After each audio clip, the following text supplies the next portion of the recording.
Okay, so let me start by thanking the organizers very much for their wonderful hospitality. I've really had a fantastic time in Korea, and also for inviting me and giving me this wonderful opportunity to speak. And as many of you have heard on many occasions, over the past few years, we've learned many wonderful things about scattering amplitudes in n=4 super Yang-Mills, in Yang-Mills theories in 4 dimensions. You're going to hear about some of them from Pedro and from Nima in subsequent talks. But for me, one of the most striking things we know about them really goes back to an observation of Nair back in 1988, and that is that MHV tree amplitudes, amplitudes with 2 negative helicity and arbitrarily many positive helicity gluons, live on holomorphic lines in Twistor space. This was, of course, generalized to all tree amplitudes by increasing the degree of the curve, other holomorphic curves, by Witten. And this fact, first of all, it is a fact, it's true, it's been checked in many different ways by many different groups. But more than just being true, it's incredibly suggestive. It cries out that there's some sort of way of reformulating the theory, thinking about the theory, that makes this property obvious. Well, of course, this is exactly what Witten and Berkowitz wanted to do with their twistor string theory, but as it turned out, the theory they wrote down didn't just describe n=4 super Yang-Mills, but rather that theory coupled to n=4 conformal supergravity. Today I want to talk about something slightly different, which is, again, a twistor string theory, but now to describe Einstein n=8 supergravity. Well, of course, it's going to take place in twistor space, so let me just start with a little introduction of that. And the basic twistor space is just CP3, so we've got 4 complex coordinates defined up to an overall rescaling. And the correspondence with space-time is that if you have some line in twistor space, x, that corresponds to some point x in space-time, and given some other line, corresponding to some other point, the statement is that these 2 points in space-time are null separated if and only if these 2 lines in twistor space intersect. And at least in the Lorentzian signature case, you can think of this intersection point here as corresponding to the light ray that joins these 2 points. Now, one way to test whether 2 lines intersect is to pick any 2 points on the first line, any 2 points on the second line, and construct the skew-symmetric product of their coordinates.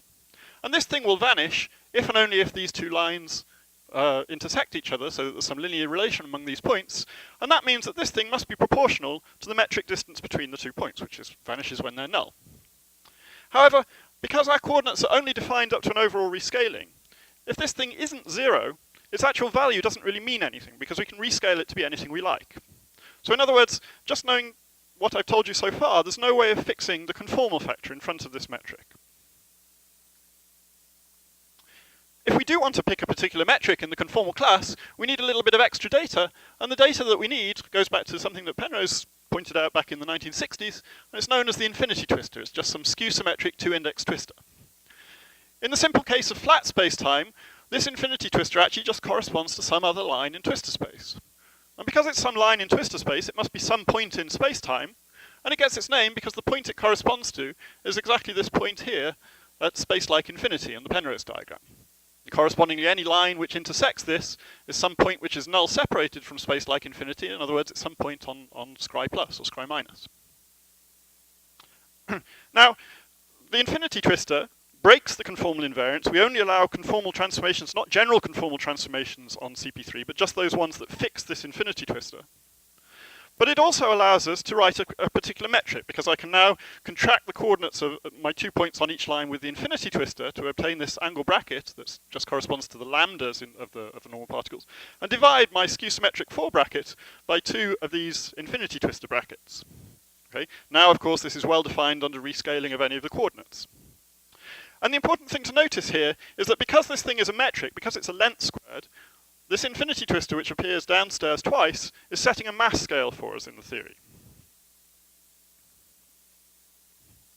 Well, so far what I've talked about has just been flat space-time, but we want to talk about gravity.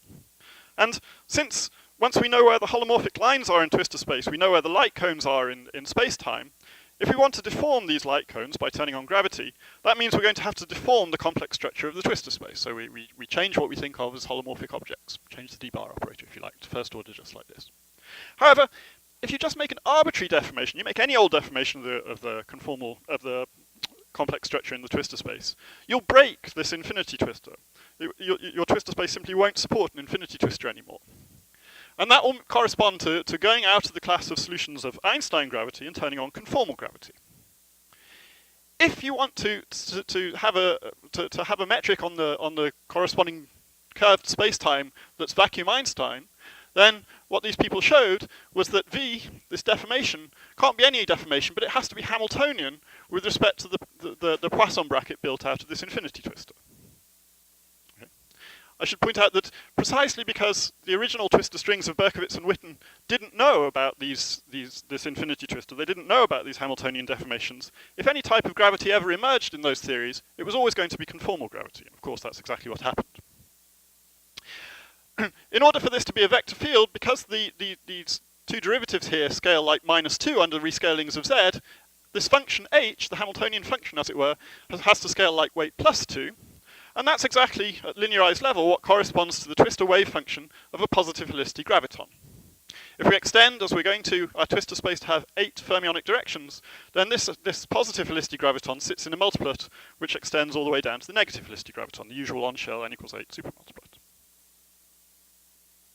Now, because the infinity twistor is playing such an important role in the geometry of twistor space, it shouldn't be a surprise that it's also very important in scattering amplitudes, at least at tree level in twistor space. And that turns out to be true.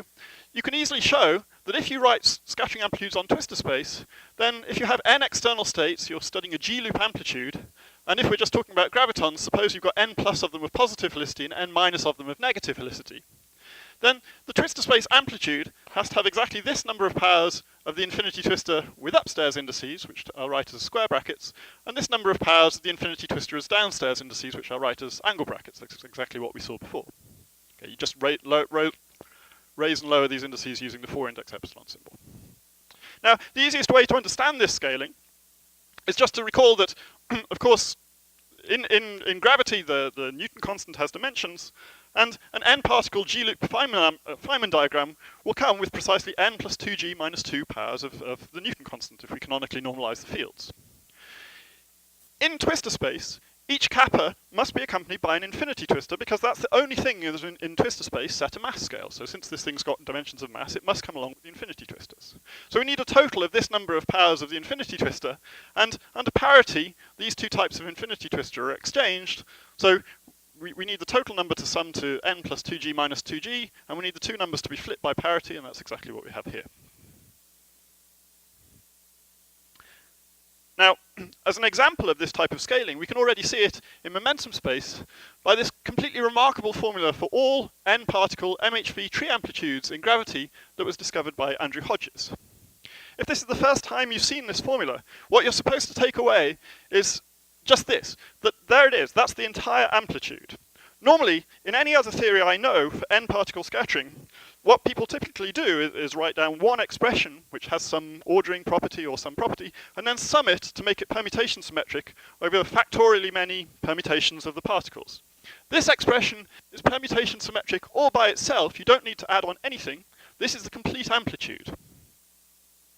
Now, having a nice expression for an amplitude is, of course, very good. We like that, but it's not the end. It's not the goal of what we're doing. It's really just the starting point because we want to mine it for information that it's telling us about the theory. And so, what do we see when we look at this? Well, first of all, the elements of this matrix, they have a pole. They have a little pole when I and j, the lambda I approaches lambda j, and that suggests that the elements of this matrix have come out of some sort of propagator on a world sheet that's giving us this pole, at least the off-diagonal elements.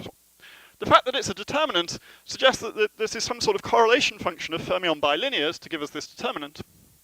But although I said it was just a determinant, it's not quite a determinant. It turns out the determinant of this n by n matrix vanishes, and what you're supposed to do is first remove any 3 columns you like, and remove any 3 rows you like, and compute the determinant of what's left. That's what lives up here.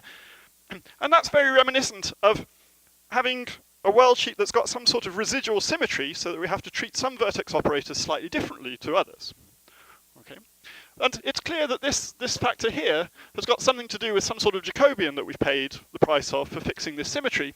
But unlike in the bosonic string, where when you fix 3 vertex operators corresponding to the C goes 0 modes at genus 0, the Jacobian would appear in the numerator. Here the Jacobian's appearing in the denominator, and that suggests that the residual symmetry we fixed is fermionic. Okay, so let me explain now the Worldcheap theory that reproduces that formula and all the the rest of the tree amplitudes for arbitrary helicities in n equals 8 supergravity. It's going to be based, exactly like the Berkovits-Witten story, on holomorphic maps to Twistor space. So the simplest way to do that is just to impose some Lagrange multiplier that Z should be holomorphic up to some GL1 gauge field on the world sheet that allows us to rescale it, because the Zs were only defined up to scaling. But then there's going to be a whole load of additional terms. And what are these additional terms going to do? Well, they have to introduce the dependence on the infinity twistor somehow, and they have to provide exactly that matrix we've just seen, and maybe various anomalies they have to cancel. It's probably not immediately obvious how to do that, but the answer turns out to be the following. In addition to our bosonic Riemann surface that we started with, we also throw in two anti-commuting coordinates, theta. So this little A index here runs from 1 to 2. And if you just pick a vector field pointing in these theta directions on the Riemann surface, then you can expand this guy up to quadratic order in the thetas, and by taking commutators, graded commutators of these guys, you'll find that they obey the superalgebra SL1/2. Okay? This algebra has got 4 bosonic and 4 fermionic generators, and the 4 bosonic ones are really just rotations and rescaling the R-symmetries of the thetas, if you like.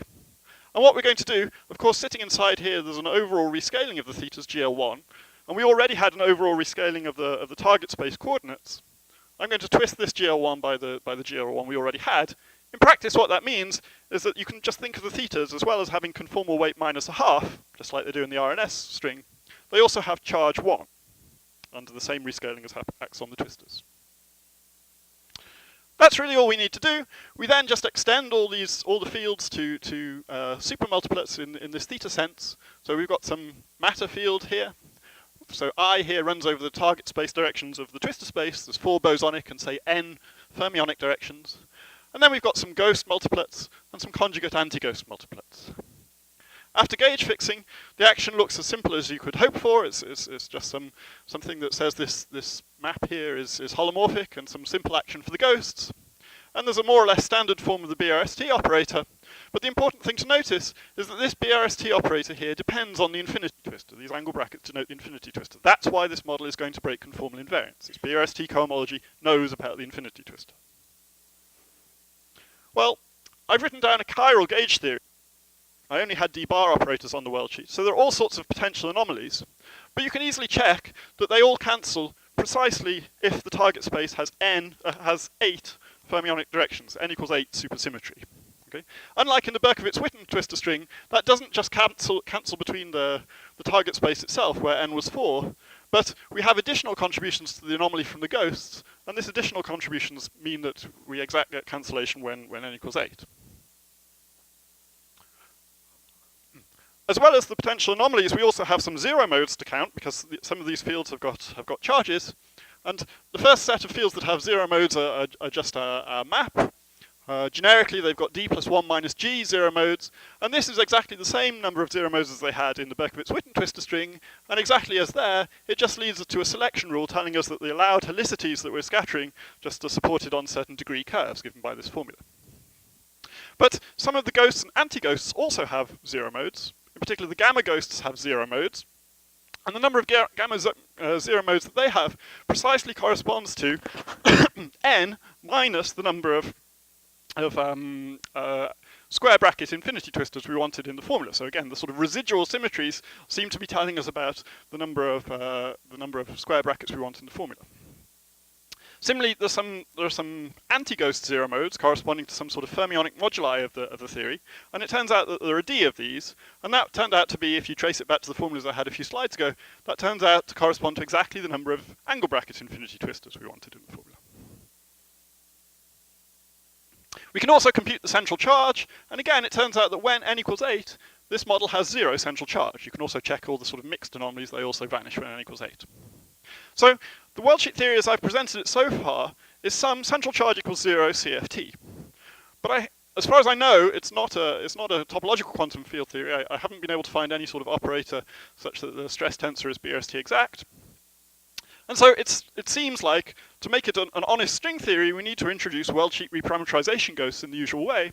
And that will entail coupling what I've told you already to some other, say, internal CFT, which needs to balance this central charge, and presumably will include additional states beyond the ones I'm going to tell you about from the theory that we have at the moment.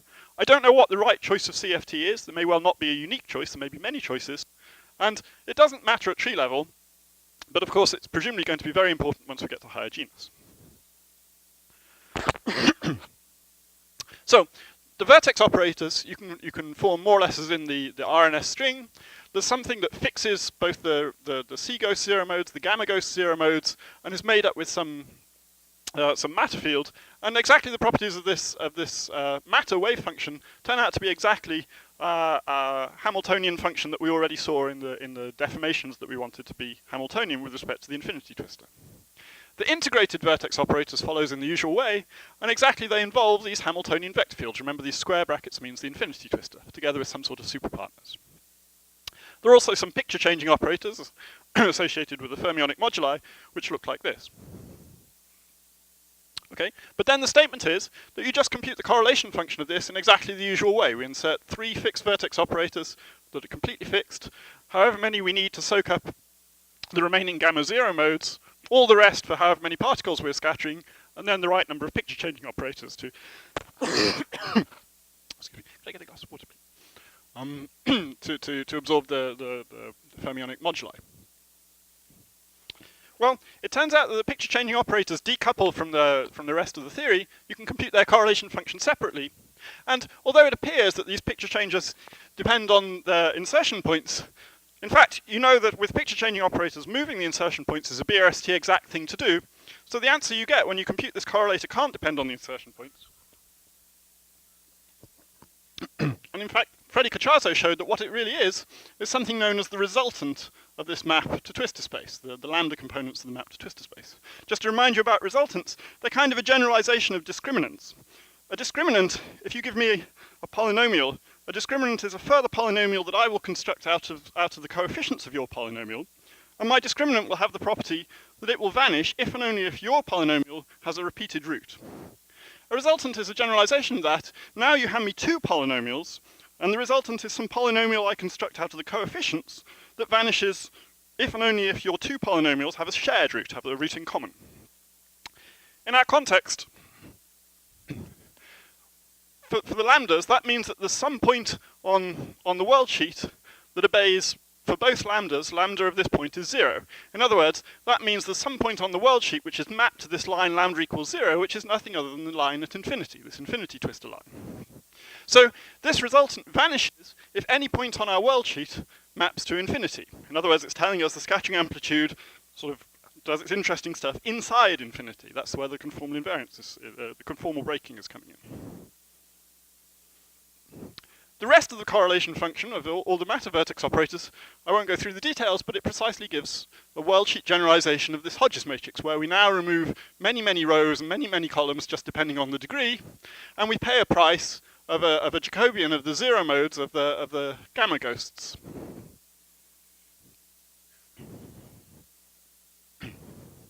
Okay, but what does that rather complicated ratio of determinants mean? Well, instead of computing this big long correlator in the free theory, instead, of course, we can just exponentiate these integrated vertex operators and treat them as deformations of the world sheet action, and then we're just computing this simple correlator, just of these basic guys, but using a nonlinear action, some background coupled action like this, right, where I've included the vertex operator here as part of the kinetic term for the z's. If you do that, the path integral over y is not saying that z is holomorphic in the obvious complex structure, but it's exactly saying that z is holomorphic in the new complex structure, the deformed complex structure obtained by this deformation term. If we change variables, well, let me not go through the details, but if we change variables to some new coordinate that is just straightforward holomorphic, so if you do that, you pick up a Jacobian for the transformation, but it's exactly cancelled by the fermionic path integral, again, rather like in topological strings, and in particular called the Nicolai map. And then expanding out the remaining fixed vertex operators in terms of the new coordinate, you regenerate exactly these ratios of determinants. Okay. So, in other words, what this object is doing is it's telling you, each of the vertex operators is telling you how to deform what you thought of as your holomorphic curve in the flat Twistor space. Perturbatively, it's telling you how to stretch and turn this curve so that it becomes an honest holomorphic curve in the nonlinear twistor space, in the curved twistor space. There's some very nice connection between these ratio of determinants and matrix tree theorems, which has its origins in this sort of Worldcheap supersymmetry. I don't have time to explain it. And just as a comment, this ratio of determinants with some basis of zero modes sitting downstairs is exactly the sort of situation that's familiar in string theory in the context of bosonization, in particular chiral bosonization here. It's not a surprise that once we've got fermionic symmetries and zero modes for these things that we're in the language of chiral bosonization.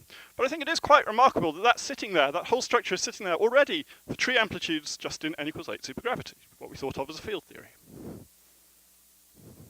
So combining all the ingredients, what we've learned is that at genus 0, the twistor string is simply the statement that any amplitude for arbitrary helicities in n=8 supergravity is supported on a degree D holomorphic map to twistor space, which is not the original twistor space, but because of this factor is the curved twistor space, it's what Penrose would have called the nonlinear graviton, that doesn't intersect infinity. And then there are some external wave functions.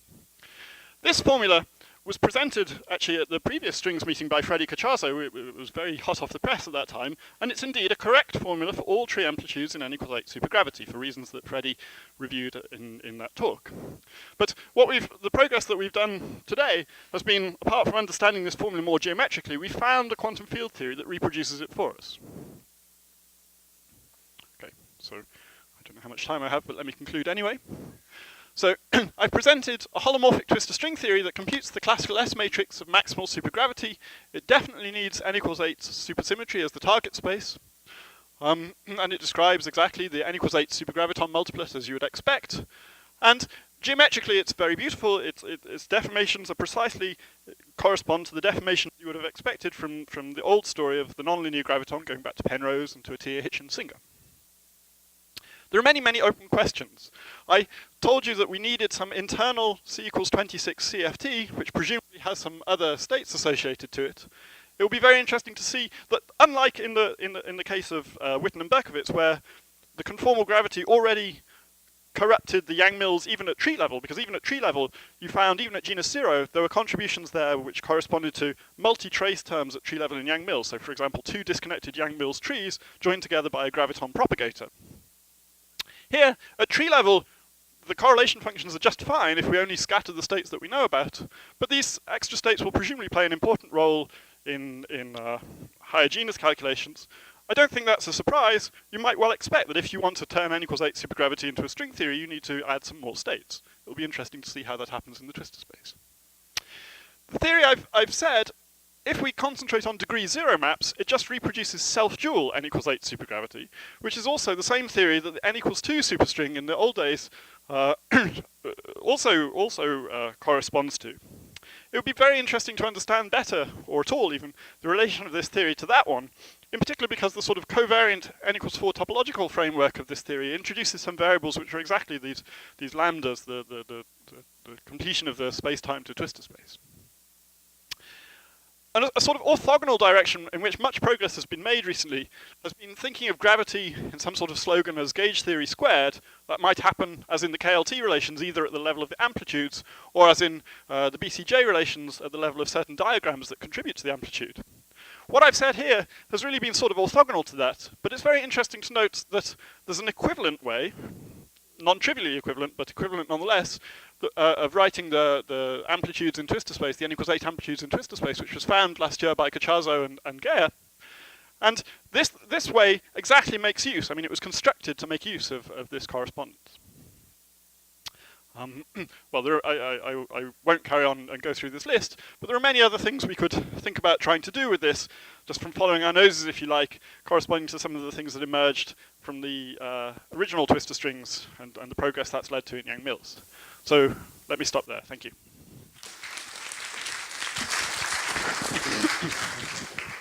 Okay, question?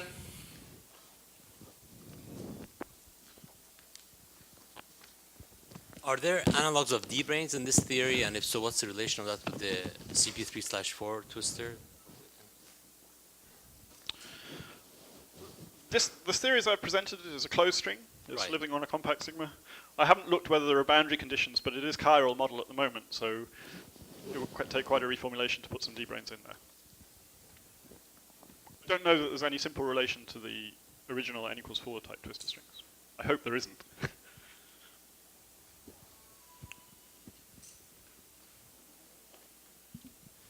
So you said that your tree-level scattering amplitudes are reproducing scattering on basically a half-flat. I mean, if you integrate your vertex operators, it's the original nonlinear graviton, which was sort of self-dual. The curvature was self-dual. Yes. So if you want to get the sort of general, even tree-level scattering amplitudes of n equals 8 supergravity out of your theory, allowing the background not to be the self-dual, is that? No. These are, as long as the background is asymptotically flat, these are all scattering amplitudes in n equals 8 supergravity for arbitrary helicities.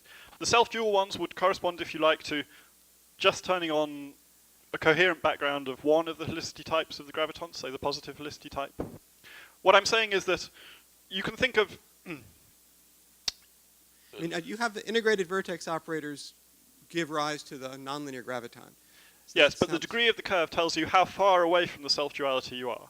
So just as in the simplest case is the MHV tree, this is not... You can either think of this as a very complicated n-particle amplitude involving many, many positive helicity gluons and 2 negative helicity gravitons, say, which is just some flat space amplitude. Or you can think of it as a single negative helicity particle propagating and just interacting with a self-dual background, which is being described perturbatively by all these many, many particles. Similarly, in these other cases, we can, by taking account of the integrated vertex operators, what I'm saying is that the sort of background of many, many positive helicities, which at every MHV level you can add as many as you like without really complicating the formula in any way, all of that can be taken into account by thinking of this as some opposite helicity particles traveling on a self-dual background. I don't know how to take into account in a nonlinear way the number of opposite helicity particles, but that shouldn't detract from the fact that this is all scattering amplitudes at tree level in n equals 8. Thank you.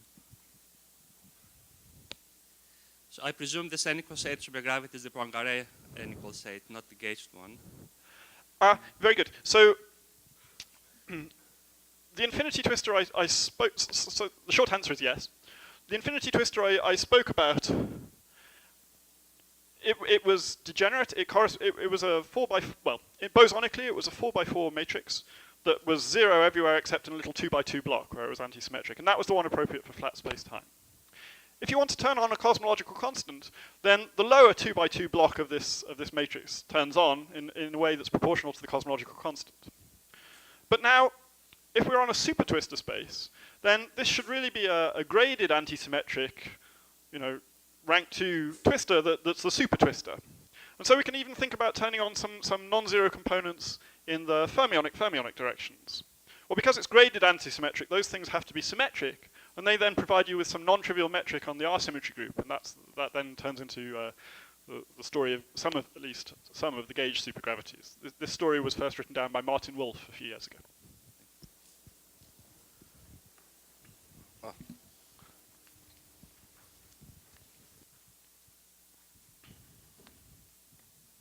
There's been this question raised as to whether the n equal 8 supergravity theory could be UV complete. Of course, you've only discussed trees, so you don't really see the question. But I would suspect that it's not, and that if you wanted the UV completion, you'd be dealing with, say, string theory on a 6 torus or something like that. But in that setting, the tree amplitudes would have alpha prime dependencies. They wouldn't just be the n equal 8 supergravity amplitudes. So how do you anticipate that dependence arising? As you say, I've talked about trees, so it's premature for me to really make any comment. But it is striking that in order to make this thing a string theory, to couple it to Worldcheap gravity, there's some C equals 26 CFT missing. I don't know what that CFT should be, but it seems very likely to me that it will involve some extra states that, as well as these n equals 8 gravitons, one could in principle choose to scatter. And choose them or not, if they're there, they'll matter at loops. I don't know whether they'll have anything to do with making this theory finite, but not n equals 8. I don't know whether they'll have anything to do with the normal alpha prime excitations of string theory. Perhaps they will, perhaps they won't. But that would require that the tree amplitudes get changed. Not if these extra states carry some non-zero quantum number that's conserved. Right? And then, if I choose not to scatter them in the external states, I can't produce them in the middle except in pairs because they carry some quantum number that the n equals 8 doesn't carry. And then I can't get rid of them because they're not in the external state, so they have to close into a loop, but I've only talked about trees. So that could be one way. I don't know whether this is true. I don't know whether this theory is finite.